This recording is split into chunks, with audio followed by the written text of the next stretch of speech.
আসসালামু আলাইকুম ভাই ও বোনেরা। শেখ হাসিনার গদিতে ধীরে ধীরে লালবাতি জ্বলা শুরু হয়ে গিয়েছে। আমরা যারা প্রবাসীরা আগামী 3 মাস অর্থাৎ আগস্ট, সেপ্টেম্বর, অক্টোবর রেমিটেন্স সর্বনিম্ন 3 মাস রেমিটেন্স পাঠানোর বন্ধের যে সিদ্ধান্ত নিয়েছি আমরা সেটাতে অটল আছি। এবং কি আলহামদুলিল্লাহ আমি কয়েকটা গ্রুপে জরিপ করেছি, যেখানে অনেকেই সাড়া দিয়েছে, কেউই পাঠাচ্ছে না। বিভিন্ন গণমাধ্যম শেয়ার করছে যে রেমিটেন্স আসতেছে, কিন্তু প্রকৃতপক্ষে রেমিটেন্স যাচ্ছে না, একেবারে কম পরিমাণে যাচ্ছে। এবং কি গতকালকের একটা নিউজ দেখলাম, যেখানে বাংলাদেশ ব্যাংক সব ব্যাংকগুলোকে তবদির করেছে, যাতে যে বৈদেশিক যে মুদ্রা আসে তাদেরকে মানে রিপোর্ট করার জন্য, মানে কী পরিমাণে এসেছে সেটা 8 ঘন্টার ভিতরে বিশ্ব ব্যাংকে মানে বাংলাদেশ ব্যাংকে দেওয়ার জন্য। তো আমরা যে সিদ্ধান্তে অটল আছি সেই সিদ্ধান্তে আমরা অবশ্যই থাকবো। আগামী 3 মাস আমরা রেমিটেন্স পাঠানো বন্ধ রাখবো। এই রেমিটেন্স পাঠানো বন্ধ আমাদের ভাইদের রক্তের সাথে বেইমানি করতে পারবো না আমরা, কারণ রেমিটেন্স পাঠানো মানে আমাদের ভাইদের রক্তের সাথে বেইমানি করা। সরকার এই আমাদের অর্থের টাকা দিয়ে, আমরা অনেকে হয়তো জানি না, আমাদের এই রেমিটেন্সটা বিশ্ব ব্যাংকে জমা থাকে। তখন সেটা দিয়ে সরকার বিভিন্ন দেশ থেকে অস্ত্র কিনে, বুলেট কিনে, এবং কি যে সরকারি কর্মচারী আছে যেমন পুলিশ, র্যাব, বিজিবি, আর্মি, ওদেরকে সরকার বেতন ভাতা দেয়। তো আমরা আগামী 3 মাস সেটা বন্ধ রাখবো।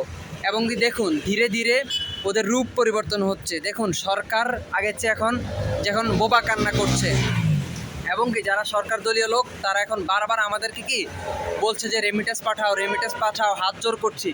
দেখুন আমরা যদি এটা বন্ধ রাখি, এটা আমাদের ভাইদের জন্য খুবই কল্যাণকর। দেখুন এই মুহূর্তে আমরা দেশে আমাদের ভাইদের সাথে অংশগ্রহণ করতে পারছি না, কিন্তু আমাদের এই আন্দোলন সবচেয়ে বেশি জোরালো, কারণ আমরা যেটা করছি সেটা হচ্ছে গিয়ে অর্থ দিয়ে। যখন অর্থের চাকা বন্ধ হয়ে যাবে তখন দেখবেন সব কিছুই পঙ্গু, সরকারের একেবারে কোমর ভেঙে যাবে। তো এই অর্থের চাকা আমরা আপাতত 3 মাস বন্ধ রাখবো সর্বনিম্ন। সবাই সবার পরিবারকে আপাতত 3 মাসের জন্য শুধু চলার মতো খরচটা দেন। বড় বড় যে প্ল্যানিং আছে সেগুলো বন্ধ রাখেন, বিল্ডিং, বাড়ি, ব্যবসা বাণিজ্য আপাতত বন্ধ রাখেন। এবং 3 মাস পর, 3 মাস কি আমরা আমাদের এই বিজয় অর্জন করার পর ইনশাল্লাহ আমরা খুব দ্রুতই আমরা রেমিটেন্স পাঠিয়ে আমাদের দেশকে আবার উন্নত করে ছাড়বো ইনশাল্লাহ। সবাই সবার সিদ্ধান্তে অটল থাকুন। আপনারা দেশে যারা আছেন দেশে হয়ে কাজ করুন। আমরা বিদেশ থেকে সকল প্রবাসী, ইউরোপ সহ, মধ্যপ্রাচ্যের সকল, আমেরিকা সহ, অস্ট্রেলিয়া, সব জায়গায় সব প্রবাসীরা আমরা এক হয়ে আমাদের ছাত্র ভাইদের হয়ে আছি। আমরা এখান থেকে কাজ করব, রেমিটেন্স পাঠাবো না।